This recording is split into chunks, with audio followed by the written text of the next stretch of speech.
et merci d'avoir répondu en si grand nombre à cette invitation. Vous savez, je vais ici dévoiler.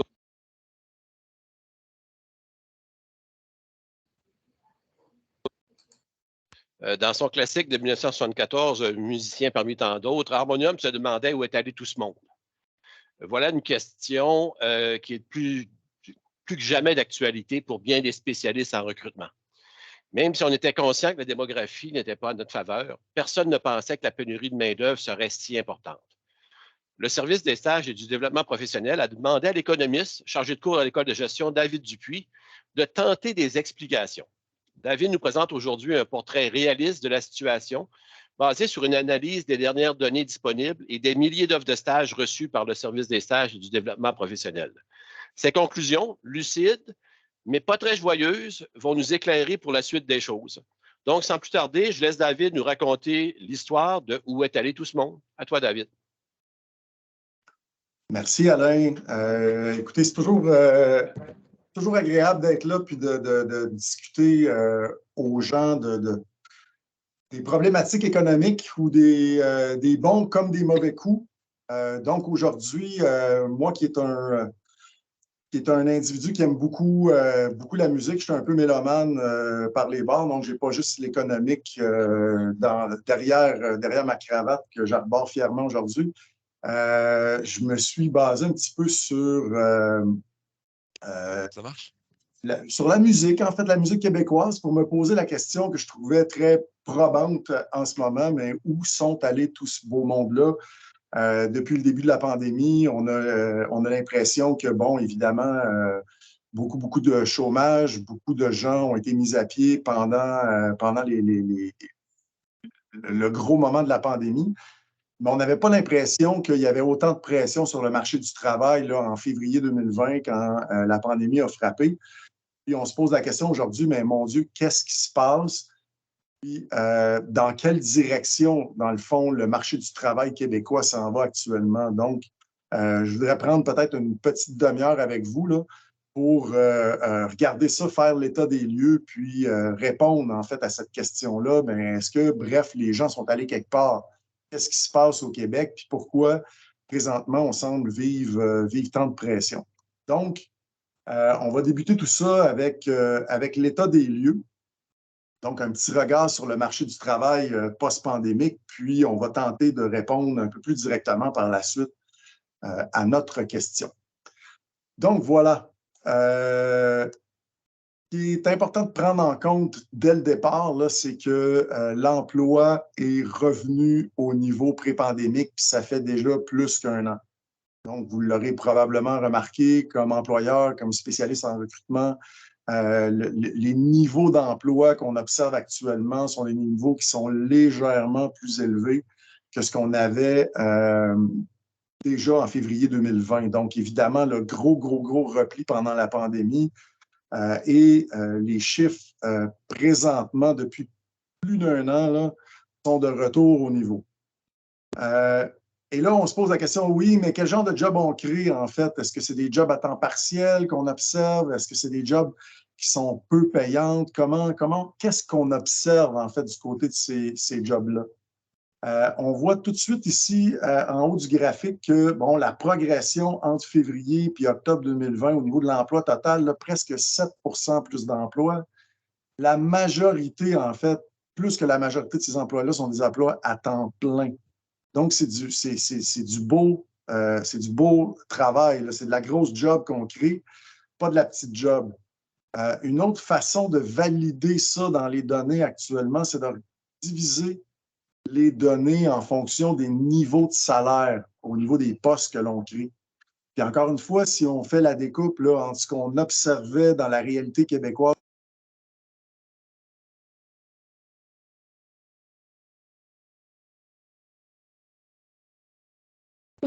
Ton micro est fermé, David. on a perdu après bonjour, mon nom est David ou Non, juste les dernières secondes. OK, super, désolé pour ça. Je vais essayer de garder un œil, je ne comprends pas pourquoi il s'est fermé. En réalité, ce que je disais, c'est que si on regarde un peu ici en bas de l'écran, là, on observe les quartiles de salaire les plus élevés dans notre économie. Puis c'est ces jobs-là qui ont progressé de façon quand même très phénoménale entre février 2020 et octobre 2022. Donc, ce qu'on génère présentement dans l'économie québécoise, c'est des jobs à temps plein, puis c'est des jobs qui sont fortement payés. En fait, ce que j'aime à rappeler même à mes étudiants occasionnellement, c'est vous savez que même McDo paye maintenant 18 et 50 $. Donc, on est dans un endroit où c'est vraiment des jobs à temps plein et à salaire relativement élevé qui sont payés. OK? Donc, on est aussi dans un environnement où la pénurie de main-d'œuvre, elle est très, très, très probante. Elle s'est installée. Vous êtes au courant de ça. Au Canada, dans l'ensemble, on parle présentement de 1 million de postes vacants. 1 million de postes vacants. Donc, grosse problématique. Là, on n'avait même pas vu ça avant la pandémie. On était grosso modo au Canada autour de 500 000 postes vacants possiblement. Au Québec, on a plus que notre proportion à la population du côté de ces postes vacants-là. Le Québec, on parle d'une...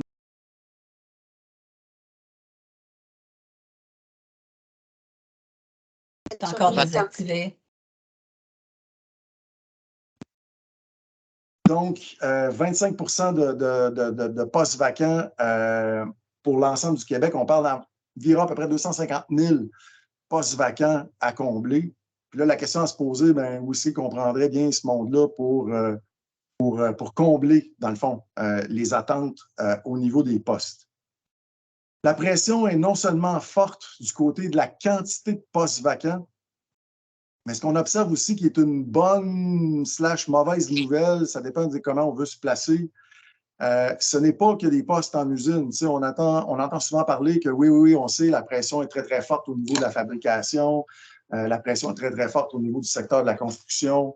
En réalité, j'ai envie de vous dire que les chiffres les plus récents, c'est des chiffres qui nous montrent que, en fait, non, les postes qui nécessitent une formation postsecondaire, voire universitaire, qui demeurent vacants présentement, ont progressé de façon hyper importante. Sur les 250 000 environ postes disponibles au Québec actuellement, il y en a près de 110 000 qui sont des postes qui nécessitent une qualification. Donc, de ce point de vue-là, on ne parle plus de postes dans le commerce à détail, de postes dans les restaurants. On a vraiment passé à quelque chose d'autre dans la dynamique actuelle. Autre élément qui démontre beaucoup de pression également, c'est les délais pour trouver la...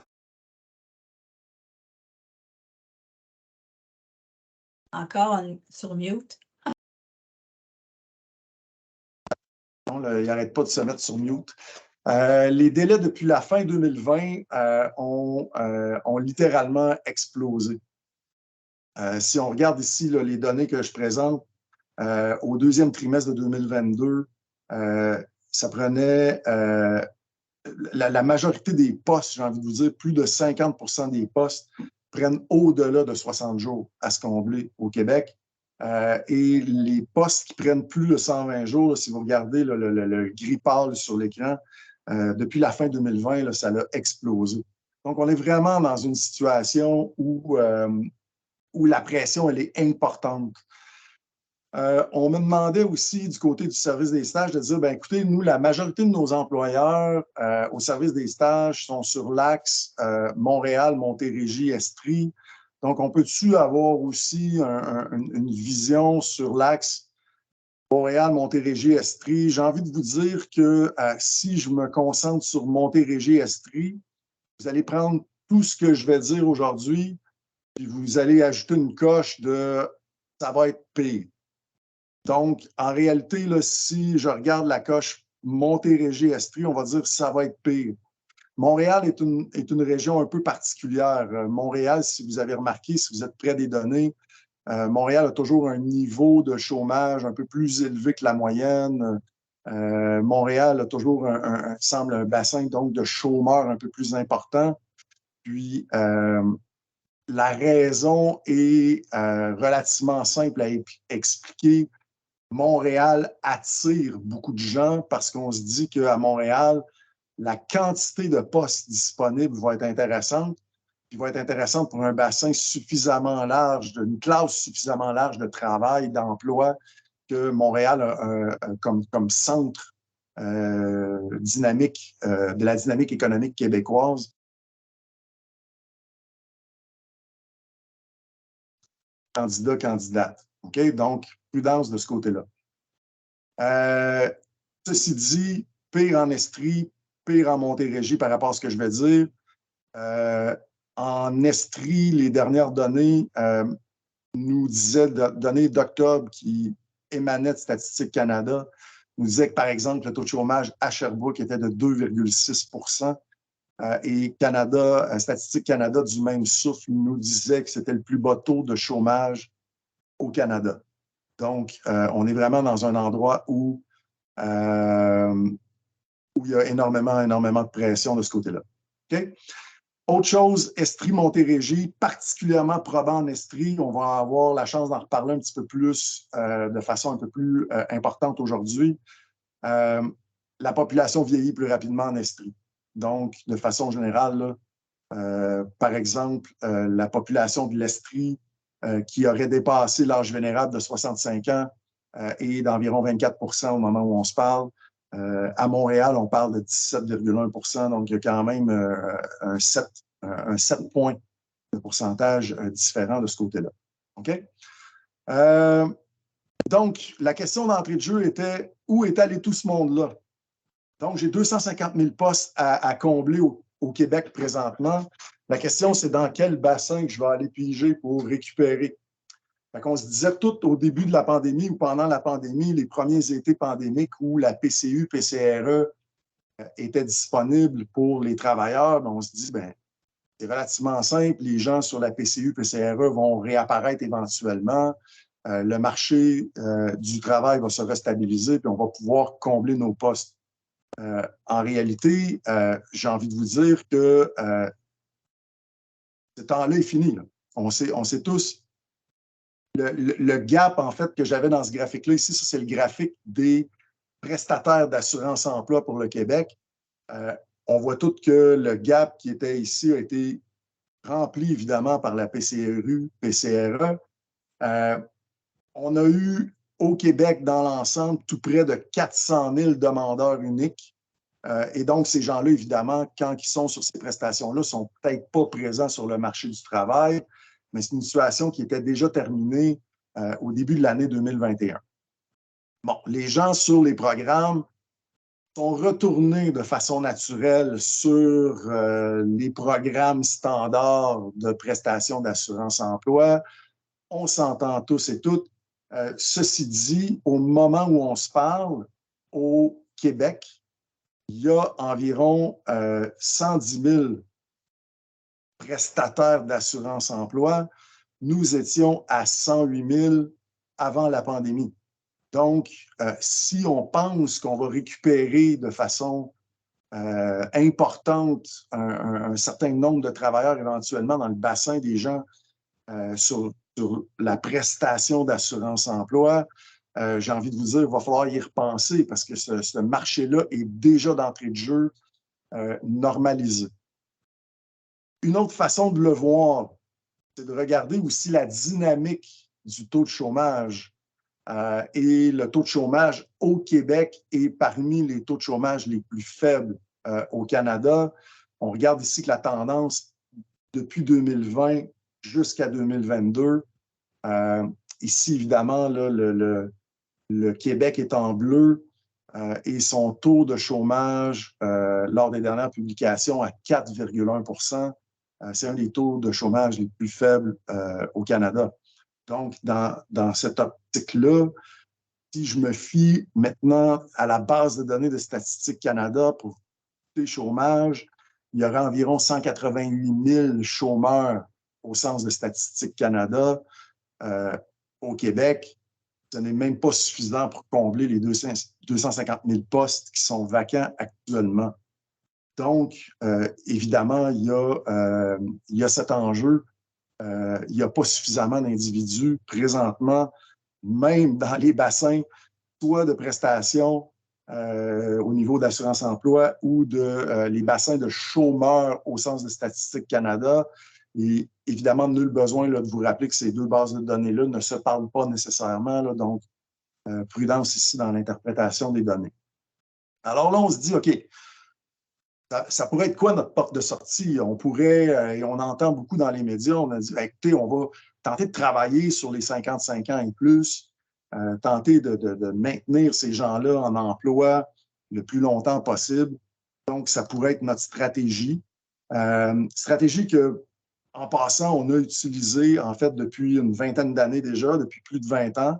Ce que je vous montre ici, c'est la participation des 55 ans et plus depuis le début où l'on collecte les données chez Statistique Canada, soit 1976. Vous allez évidemment remarquer que début des années 2000, il y a une forte progression de la participation des 55 ans et plus. Participation qui atteint, avant la pandémie, un niveau record là, autour de 35 % de la cohorte qui reste en emploi à ce moment-là. Donc, il y a très, très peu très peu de capacité à aller ajouter chez les 55 ans et plus. Si on se concentre là, dans les dernières années, c'est les mêmes données. Je les ramène en annuel, puis je me concentre sur les 5-6 dernières années disponibles. On se rend quand même compte qu'il y a une certaine baisse là, au courant de l'année 2020 liée à la pandémie. Actuellement, en 2022, là, il y a quelques points de pourcentage à aller récupérer de ce qu'on avait pré-pandémique. Mais ceci dit, malgré tout, si je me compare à où j'étais en 2019, que je me dis, mais si les 55 ans et plus participent comme c'était avant la pandémie, dans les faits, on récupère à peine une vingtaine de mille de travailleurs. Ce n'est pas la mer à boire. D'un autre côté, on pourrait dire, bien, on va se comparer à nos voisins immédiats, on va se comparer à l'Ontario. Et là, il y a un autre constat à faire. C'est que de façon générale, les Québécois, Québécoises vont prendre leur retraite un peu plus tôt que les Ontariens de façon générale. Ce que ça nous amène à dire, c'est que si les Québécois, au moment où on se parle, de 55 ans et plus, travaillaient au même niveau que les Ontariens, on arriverait à récupérer environ 110 000 travailleurs. Et donc, il y a quand même ce constat-là qu'on a à faire du côté de nos 55 ans et plus. Maintenant, comment on les attire, ça, c'est une autre paire de manches. On se rend compte, évidemment, que la fiscalité n'expliquera ou n'aidera pas tout. Il va y avoir un moment donné où on va peut-être vouloir garder ces gens-là, trouver des façons peut-être un peu plus innovatrices, peut-être un peu plus créatives de les garder, soit à temps partiel, soit dans des rôles de mentor ou peu importe. Mais il y a possiblement ici encore un travail à faire de ce côté-là, mais en même temps, ça ne sera pas la panacée, là, sachons-le. OK?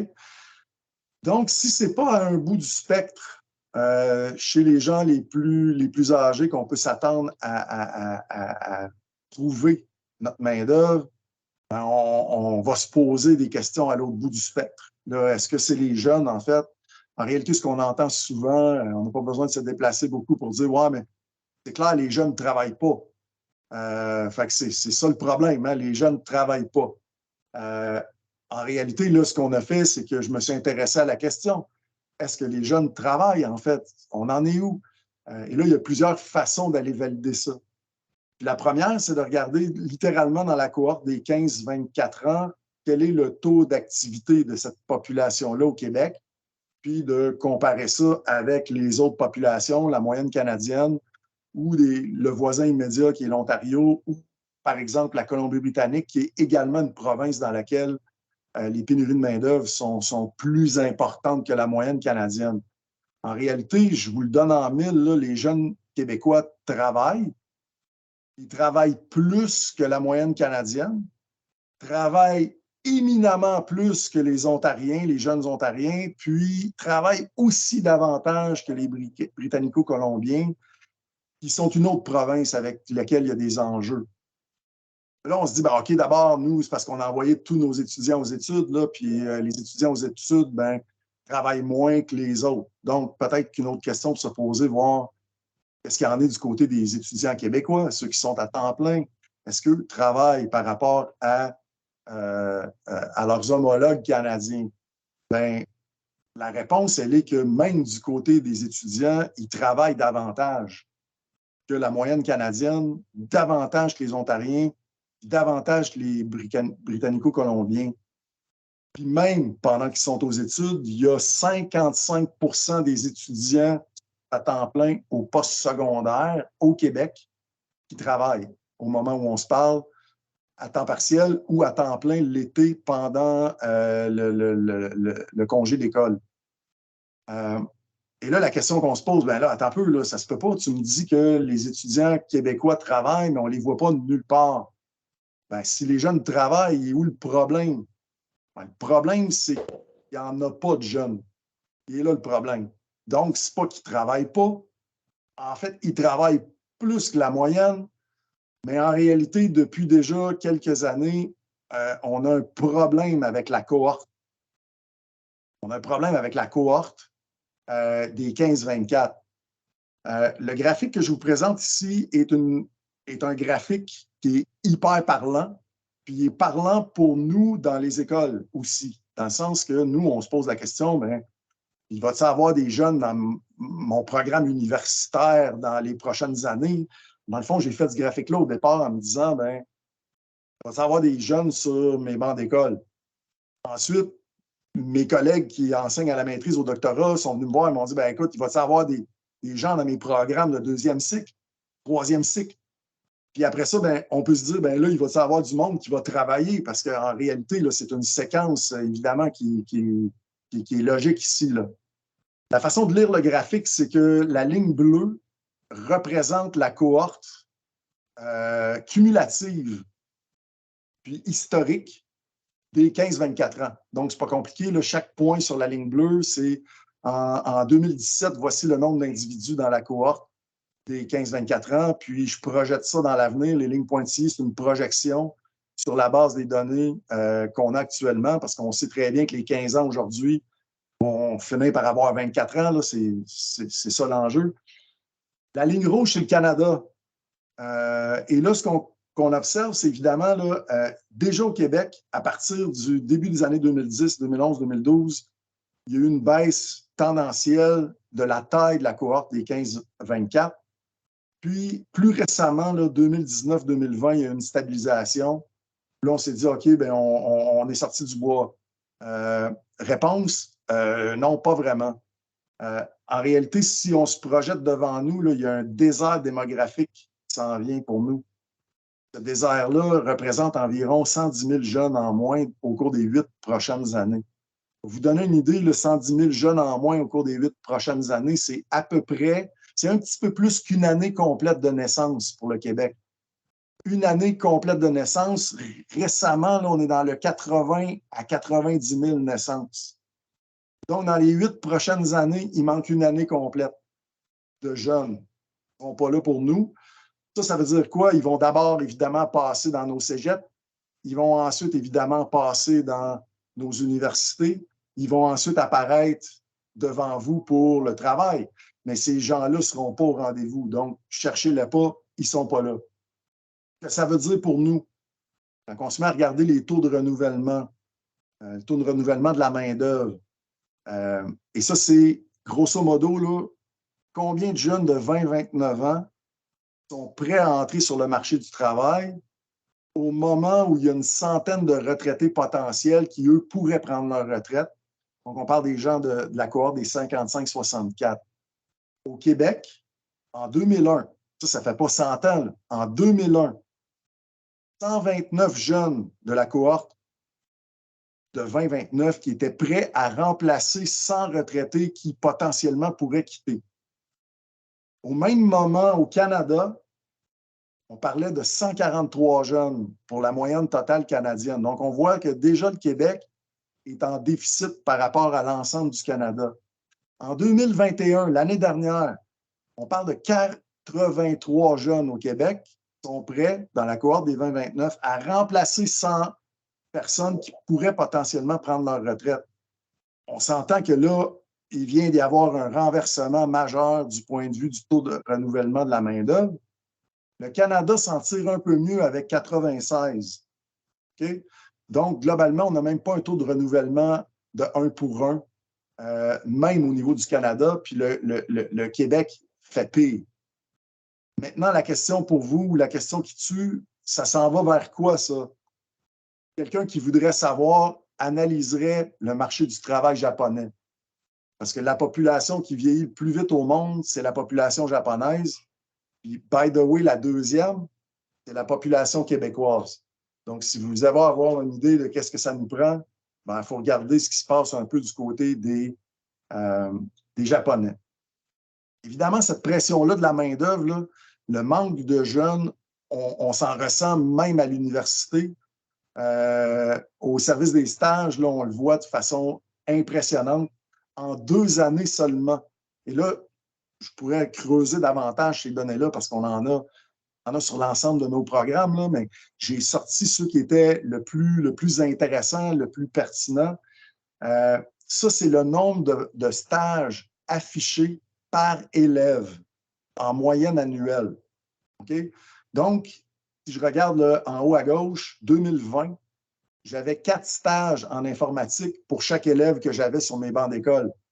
En 2022, on est rendu à 6,1 stages.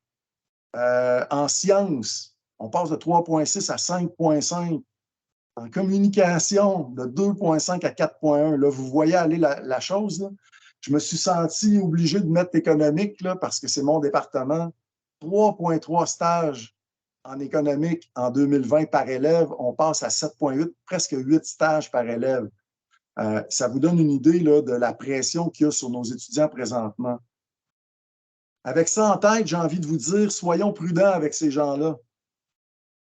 On veut leur laisser le temps d'atteindre la diplomation. Là. On ne veut pas mettre trop de pression sur eux. On va faire attention à ce qu'on appelle ici le poaching. On veut les laisser graduer parce que sur le marché du travail, si on règle un problème minimum aujourd'hui, en tirant sur ces gens-là avant la graduation, on se crée un problème majeur dans l'avenir parce qu'on sait très bien que la productivité des travailleurs, des travailleuses est fortement intégrée à leur niveau de formation. Donc, si on enlève, et le risque est là, on le sent déjà dans les salles d'école, déjà qu'il y a moins de jeunes, mais si en plus, ceux et celles qu'on a, on n'arrive pas à les former jusqu'à la fin, on a un sérieux enjeu sur le marché du travail québécois dans l'avenir. Les jeunes ne seront pas capables d'assumer les responsabilités de poste qu'on va vouloir leur offrir dans la mesure où leur niveau de formation n'a pas atteint sa limite. Okay? Donc, soyons prudents, laissons ces gens-là graduer. Donc, on ne peut pas s'attendre à des miracles du côté de nos 55+. Nos jeunes travaillent déjà de façon très importante, c'est juste qu'il n'y en a pas. Évidemment, là, on peut penser, on va aller du côté du bassin de l'immigration. C'est la stratégie canadienne qui a été adoptée, semble-t-il. Là, si on écoute du côté du gouvernement fédéral, là, il y a eu une ouverture assez importante de ce côté-là récemment. Là, on ne se le cache pas. Ceci dit, prudence de ce côté-là aussi. Ça, c'est les données québécoises. Donc, c'est les données d'immigration depuis 1972 environ. Et moi, j'ai regardé juste la cohorte des 20-54 ans, là, la cohorte la plus susceptible d'entrer sur le marché du travail. Puis on voit que dans la dernière année, là, il y a eu vraiment un jump. C'est le niveau record, en fait, qu'on a accueilli au Québec. On parlait d'environ 40 000 d'individus là, qui sont entrés ici. Ceci dit, qu'est-ce que ça implique? Ça implique seulement un rattrapage par rapport aux 2 dernières années de pandémie, là, on voit qu'il y a un gap quand même relativement important par rapport à la moyenne des 5 dernières années pré-pandémiques. Donc, les données de la dernière année nous ramènent à peu près simplement à où on était en moyenne annuelle sur 3 ans. Là, la question pour le Québec à se poser, étant donné les discussions qu'on a vues dans les dernières élections, là, c'est OK, qu'est-ce que le gouvernement provincial a dans l'optique pour les années à suivre? Est-ce qu'il va y avoir une accélération de l'immigration économique au Québec ou non? J'ai pas de réponse à ça. J'ai pas de réponse à ça.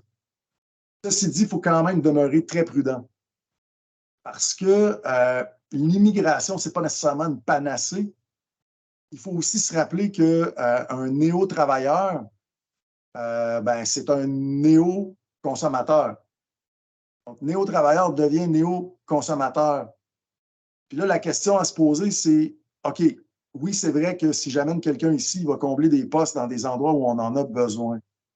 Ceci dit, une nouvelle famille qui arrive au Canada consomme également des biens et services au sein de notre communauté. Puis là, la question devient, est-ce que ces gens-là viennent produire davantage de biens et services qu'elles ne consomment? Si ces gens-là viennent produire davantage de biens et services qu'elles ne consomment, on règle en partie notre problème de pénurie de main-d'œuvre. Ceci dit, si c'est l'inverse qui se produit, c'est-à-dire que ces gens-là viennent consommer davantage de biens et services qu'elles ne produisent, on exacerbe notre problème de pénurie de main-d'œuvre. On va ne faire que le déplacer. Possiblement, oui, il va y avoir plus de monde qui travaille en usine. Possiblement, oui, il va y avoir plus de monde qui sont dans le commerce au détail, dans l'hébergement ou dans la restauration ou peu importe. Ceci dit, on ne réglera pas notre problème au niveau de la santé, on ne réglera pas notre problème au niveau de l'éducation. Et donc, en réalité, si les gens qu'on accueille consomment davantage qu'ils ne produisent, on a un sérieux enjeu. Ça n'améliore pas notre problème. Donc, il faut être vraiment prudent. Puis toute la discussion autour de la migration économique devient vraiment, vraiment intéressante. Ceci dit, une fois que ça c'est dit, ce qu'on se rend compte, c'est que les gens qui viennent chez nous, de façon générale, produisent et travaillent plus, au minimum, travaillent davantage. La participation au marché du travail, en comparaison aux Canadiens qui sont nés ici, est une participation qui est plus élevée. Par contre, ce qu'on constate, c'est que le chômage chez ces gens-là est beaucoup plus cyclique. Okay? Donc, on a encore beaucoup de travail à faire, j'ai envie de vous dire, au niveau de notre accueil qu'on offre à ces gens-là du côté du marché du travail, à garder en tête. Donc, la question devient, OK, là, tu nous dis tout ça, il y a autant de monde, l'emploi est au même niveau. Comment ça se fait à ce moment-là que la pression est si importante? La pression est si importante parce que les secteurs d'activité n'ont pas repris en même temps. Et les secteurs professionnels ont repris très rapidement. Ici, je montre encore les données entre février 2020, la différence entre l'emploi par secteur, février 2020 puis septembre 2022. Ce qu'on constate, là, c'est que les secteurs professionnels, techniques, scientifiques, la finance, l'assurance, la construction, l'information, la culture, les soins de santé, l'assistance sociale, tous des secteurs qui ont repris plus vite que la moyenne des industries, puis qui ont repris le couteau entre les dents. Et c'est des secteurs qui ont drainé énormément de travailleurs, travailleuses qui n'étaient pas des travailleurs, travailleuses qui, normalement, possiblement, travaillaient dans ces secteurs-là. Ce qu'on observe, si vous regardez au bas de l'écran, quand le secteur de l'hébergement, de la restauration veut redémarrer, comme c'était le cas là, depuis environ 6 à 12 mois, quand le secteur, par exemple, des services administratifs ou des services immobiliers veut redémarrer, c'est des secteurs qui ont beaucoup plus de difficultés. Les secteurs comme la fabrication ou le commerce de gros, par exemple, qui ont de la difficulté aussi à redémarrer parce que c'est beaucoup de manipulation puis beaucoup de gens, bien, ces gens-là, généralement, vont s'être trouver des postes, puis on a vu tantôt, dans d'autres secteurs d'activité, des secteurs d'activité qui rémunèrent possiblement mieux. Donc, pas surprenant de voir certaines bannières dans la restauration qui offrent des salaires beaucoup plus élevés que ce qu'on avait dans le passé, parce que ces gens-là, ben, sont tout simplement passés à d'autres choses qu'ils n'auraient pas nécessairement fait si on ne les avait pas secoués avec une pandémie. OK? Là où ça devient intéressant et important pour vous à garder sur votre radar, c'est qu'on constate que la majorité des postes qui vont très, très bien actuellement, c'est des postes qui nécessitent formation universitaire. Donc, quand on voit qu'il y a de la pression sur nos jeunes, là, ben, elle se matérialise même dans ces données-là. OK? Donc, si on veut des pistes de solutions, ça devient un peu... il y a deux côtés à regarder cette médaille-là, en fait, là. Pour l'employeur en tant que tel, je ne résoudrai pas vos problèmes en termes de quantité d'individus, ça c'est clair. Ma famille est déjà faite, puis je pense qu'on a décidé qu'on arrêtait ça là. Mais en réalité, individuellement, il y a beaucoup de travail à faire quand même quand vous venez chercher nos jeunes. Soyez en mode séduction. Ça, c'est clair, net et précis. Là, si vous voulez vous démarquer, il faut être en mode séduction. On a mis de l'avant aussi l'idée que la formation à l'interne qui serait spécifique à votre entreprise serait ultra pertinente. En fait, ça a toujours été pertinent. Ça devient encore plus pertinent dans la mesure où vous formez un individu qui va pouvoir travailler pour vous avec une formation qui est spécifique à vous. Puis cette formation-là ne sera pas réutilisable dans le cadre d'un autre travail ailleurs. Ça devient extrêmement intéressant parce que cette formation-là fait progresser l'individu au sein de votre entreprise, meilleur salaire, meilleures conditions, mais ça ne sera pas réapplicable ailleurs. Donc, évidemment, là, ça devient vraiment, vraiment intéressant de ce côté-là. On recommande aussi de s'intéresser beaucoup au profil atypique. On n'aurait peut-être pas pensé mettre un ingénieur dans tel type de poste, par exemple, ou on n'aurait peut-être pas pensé à mettre un spécialiste en communication dans un tel type de poste. De penser à l'extérieur de la boîte sur le type de spécialiste qu'on peut aller chercher sur le marché, ça va faire beaucoup, beaucoup, beaucoup de sens. On peut penser aussi aux gens qu'on ne considérait pas du tout dans le passé pour certains types de postes. On pense à certaines entreprises ici en Estrie, entre autres, qui vont aller travailler beaucoup, beaucoup avec des gens qui ont des problèmes cognitifs, par exemple. On va les encadrer, on va redesigner les besoins d'un certain type de poste pour que des gens avec des problèmes cognitifs puissent s'y retrouver de façon plus simple. Donc, pensons à l'extérieur de la boîte de ce côté-là. Soyons flexibles aussi. Ça, je pense que mes collègues en RH, là, ils doivent être nombreux au sein de vos entreprises à le dire. Si on veut attirer une certaine clientèle, les 55 ans et plus, par exemple, faut être flexible là, au niveau des postes qu'on va faire, que ce soit en temps partiel, que ce soit en flexibilité au niveau des horaires ou ainsi de suite. Là, ça devient très, très, très intéressant.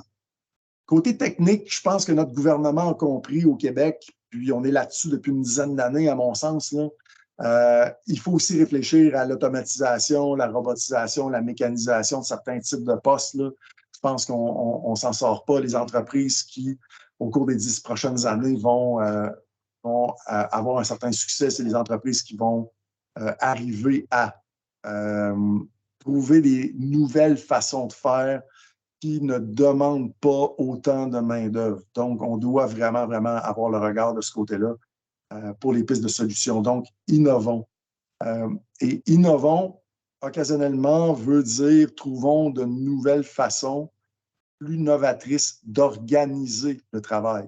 On en a peu. Est-ce qu'il est possible d'organiser ce travail-là pour être aussi efficace, sinon plus efficace, avec moins d'individus? Donc, c'est dans ces directions-là que la piste de solution doit aller. Alain m'avait demandé de faire un petit mot sur la récession qui s'en vient, entre guillemets, là, parce que je ne veux pas dire qu'il y a une récession nécessairement qui s'en vient. Certains de nos grandes banques ou nos quasi-banques, là, Desjardins, en tout cas, c'est déjà prononcé à ce niveau-là. De leur côté, on pense qu'il va y avoir une faible récession. L'objectif était de dire, ouais, mais tu penses-tu qu'avec la récession, on va être capable de récupérer suffisamment d'individus sur le marché du travail pour combler les postes qu'on a actuellement, là, ben là, ça, c'est à voir. Ce qu'on sait présentement, c'est que la Banque centrale a augmenté les taux d'intérêt de façon très rapide pour endiguer le problème d'inflation qu'on a. Ceci dit, 2 bémols. Les 2 tiers à peu près du problème d'inflation qu'on a, ce n'est pas de l'inflation qui est domestique. C'est vraiment de l'inflation internationale, entre guillemets, qui vient d'un problème associé aux chaînes d'approvisionnement qu'on a eues pendant la crise et qui vient en partie de la guerre en Ukraine. Ce problème-là, au niveau de l'inflation, devrait se résorber de lui-même, généralement dans une période de 12 mois. C'est ce que nous, on appelle un problème d'effet de base. Ceci dit, il y a quand même 1 tiers de l'inflation actuellement qui est domestique. Et le gros danger, c'est que cette inflation-là s'installe dans les mentalités. Que là, les travailleurs négocient des salaires vraiment fermes pour protéger leur pouvoir d'achat. C'est ce que la Banque centrale essaie d'éviter. Parce que si on s'en va dans cette dynamique-là, on entre vraiment dans la dynamique la pire pour un banquier central, c'est la dynamique salaire-prix.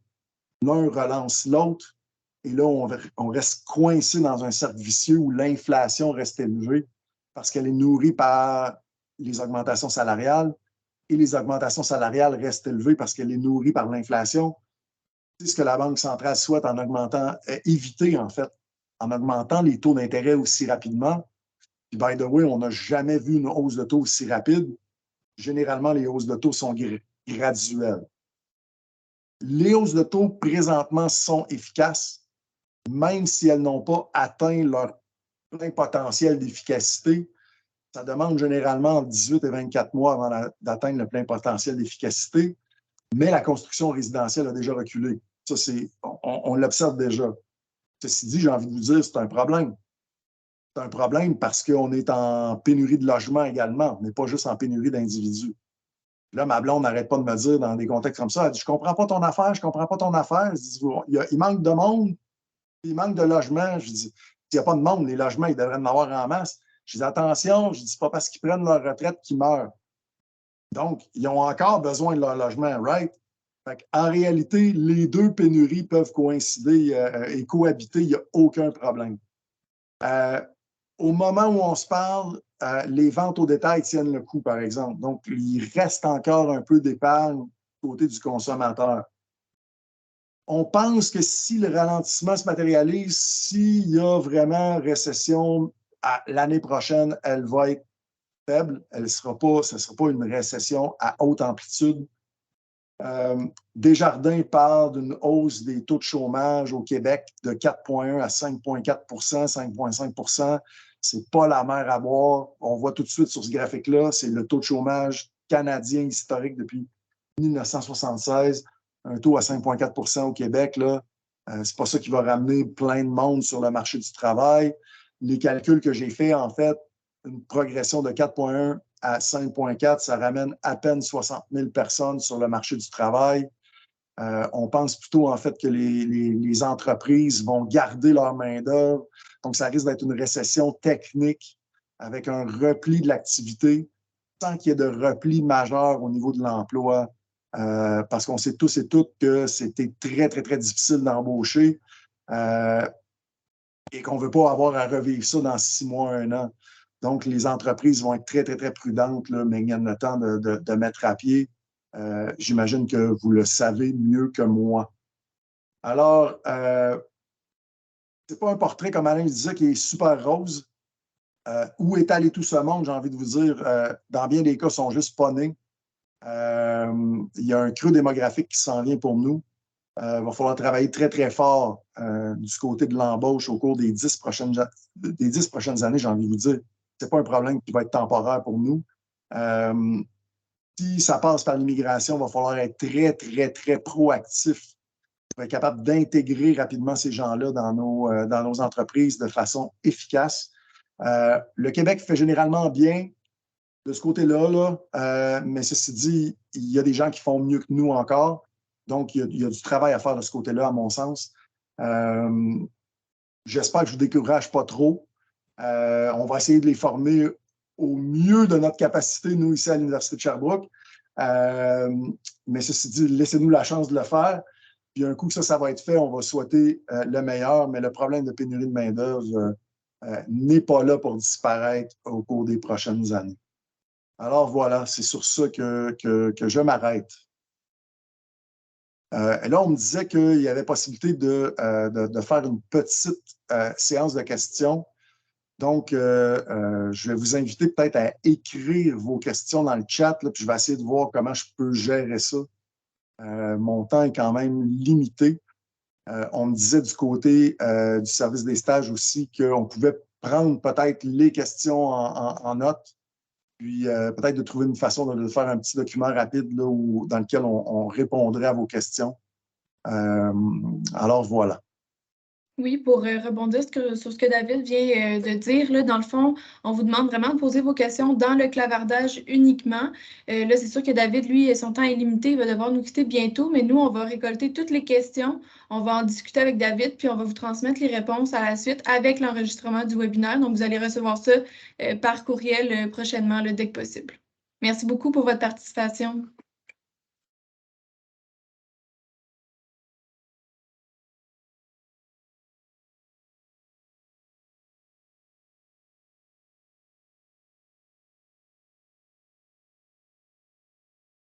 Bon, laissez-moi un peu regarder là, dans le chat.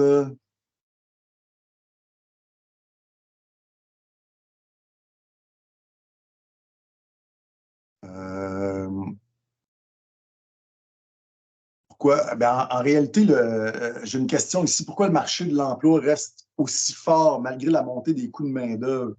Ne devrait-il pas y avoir un effet de rétroaction? En réalité, les coûts de main-d'œuvre sont si élevés parce que la demande pour la main-d'œuvre est aussi forte. C'est ça l'enjeu. Le problème qu'on a actuellement du côté, la fameuse spirale salaire-prix que je vous notais un peu précédemment, le danger est là. Les salaires augmentent parce que la demande est forte. Puis de ce point de vue-là, nous, on se considère presque en tempête parfaite dans un contexte où il y a de la place à ce qu'il y ait des augmentations de salaire devant un marché aussi serré. Fait que c'est ce que j'ai envie de vous dire. La beauté ou la bonne nouvelle de ce point de vue-là, à moyen terme, à long terme, c'est que si les coûts de main-d'œuvre sont si élevés, ça met une pression supplémentaire sur les entreprises pour innover, pour tenter d'accentuer leur production en l'absence de main-d'œuvre. Donc, ici, on va parler d'innovation, robotisation, automatisation, des trucs comme ça. Donc, la beauté, mais ça va être un effet qui va se faire surtout sentir sur le moyen terme. Ça va être à ce niveau-là. Ensuite, laissez-moi voir. Est-ce que le gouvernement favorise l'immigration des jeunes qui, par définition, consomment moins dans le domaine de l'éducation de santé comparativement à une famille? En réalité, présentement, on favorise l'immigration économique. Et en favorisant l'immigration économique, par définition, on se trouve à favoriser l'immigration des jeunes. On va se trouver à favoriser l'immigration des gens qui ont une certaine formation déjà, puis à favoriser l'éducation, ou du moins l'immigration des gens qui sont les plus expérimentés. Et là, on sortirait du cadre jeunesse. Donc, 2 sur 3 dans ce qu'on favorise actuellement, ça va être des jeunes. On aime aussi favoriser les jeunes du point de vue de certains profils scolaires, ce qui est le cas au gouvernement du Québec actuellement. Il y a certains profils scolaires là où les manques de main-d'œuvre sont plus pressants là, qui vont arriver de ce côté-là.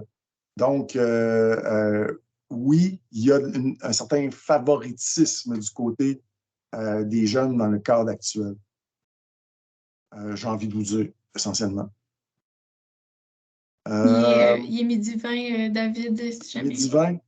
Bon, ben, je vous en fais une petite dernière, puis je vous quitte ensuite. Malheureusement, je vais devoir y aller. Question intéressante. Comme employeur, selon l'IPC 2022, comment devrions-nous donner d'augmentation salariale en pourcentage à nos employés pour contrer l'inflation? J'ai envie de vous dire pas 7 j'ai envie de vous dire pas 7 En réalité, là, ce que vous allez faire, c'est que vous allez pas travailler sur une moyenne annuelle, mais vous allez travailler sur une moyenne multi-annuelle. parce que la question à vous poser, c'est combien vous avez donné en 2020, 2021, 2022. 2021, 2020, là, si vous regardez les chiffres de l'inflation a eu un moment négatif. Est-ce que vous avez donné des augmentations nulles à vos travailleurs ou négatives à ce moment-là? J'ai envie de vous dire, j'en doute. Donc, objectivement, là, ce qu'on veut éviter, c'est la spirale inflationniste. On ne veut pas nier le fait qu'il y a un problème au niveau là, du pouvoir d'achat des travailleurs, mais si les employeurs rentrent dans la game qu'on va donner l'inflation, on va échapper la balle. Donc, ce qu'on veut faire, grosso modo, c'est vous pourriez, ou la stratégie que je suggérerais, c'est de regarder la moyenne de l'inflation sur 2 ou 3 ans. Puis de dire, écoutez, la Banque centrale va ramener ça à 2 % d'ici 2 ans. Présentement, on est conscient que c'est élevé. On va aller dans votre direction, faire un pas vers vous. Mais ceci dit, pensons aussi qu'il y a 1 an ou 2, l'inflation était négative. Généralement, les employeurs ont quand même donné des augmentations salariales positives. Donc, moi, je ferais une moyenne de l'inflation sur 2-3 ans, puis je travaillerai avec ça du côté de ma négo salariale. Fait que je vous remets entre les mains de Victoria. J'ai apprécié mon expérience et j'ai été très heureux de faire ça avec vous, les gens du service des stages. Pareillement, merci beaucoup David pour la présentation définitivement très appréciée. Là, il y a beaucoup de merci dans les commentaires. Donc, je vais répéter une dernière fois. Là, merci à tous pour votre participation. Merci d'être venus écouter la présentation. Donc, nous, on va récolter les questions qui n'ont pas été répondues. Là, soyez bien à l'aise de les laisser dans le clavardage si jamais vous n'avez pas eu le temps de les poser. Puis, on va vous envoyer l'enregistrement du webinaire et les réponses aux questions non répondues là, dans les prochains jours, là, dès que possible, dès qu'on va pouvoir avoir les réponses et puis tout le contenu. Il y a une question dans les commentaires là, qui disait si on pouvait avoir accès au PowerPoint, malheureusement, on ne donnera pas accès au PowerPoint de la présentation, là, seulement l'enregistrement du webinaire. Donc, merci beaucoup à tous. Bonne fin de journée. Au revoir. Merci.